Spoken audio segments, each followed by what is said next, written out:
Méditation du 7 juillet, les fruits de la repentance. Malheur à vous, scribes et pharisiens, hypocrites, parce que vous purifiez le dehors de la coupe et du plat, alors qu'en dedans ils sont pleins de rapines et d'intempérance. Matthieu 23, le verset 25.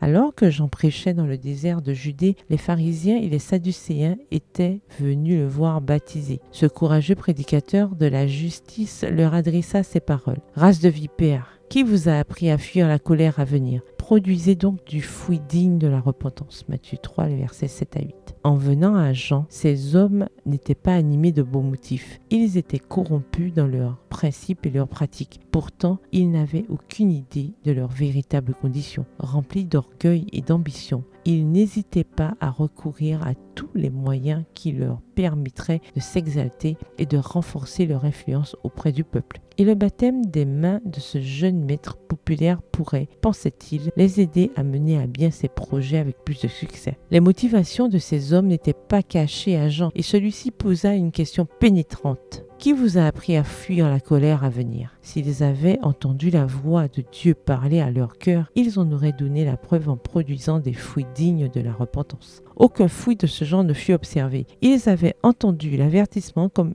une simple voix humaine. Ils furent charmés par la puissance et l'aplomb avec lesquels Jean parlait, mais l'Esprit de Dieu n'envoya pas de conviction dans leur cœur, ce qui eut comme résultat que la parole prononcée ne porta pas de fruit pour la vie éternelle. Personne n'est plus éloigné du royaume des cieux que les formalistes propres justes, qui sont remplis d'orgueil à cause de leurs œuvres. Alors qu'ils sont totalement dépourvus de l'esprit du Christ et dominés par l'envie, la jalousie, l'amour des louanges et de la popularité. Ils appartiennent à la classe que Jean appelle une race de vipères, les enfants du malin. Ils servent la cause de Satan avec encore plus d'efficacité que le plus vil des débauchés, car ce dernier ne dissimule pas son vrai caractère. Il apparaît tel qu'il est réellement. Rien d'autre qu'une vie amendée des fruits dignes de la repentance ne satisfera aux exigences de Dieu. Sans de tels fruits, notre profession de foi n'a aucune valeur. Extrait du magazine The Signs of the Times, daté du 7 juillet 1887. Bonne soirée, que l'Éternel vous bénisse.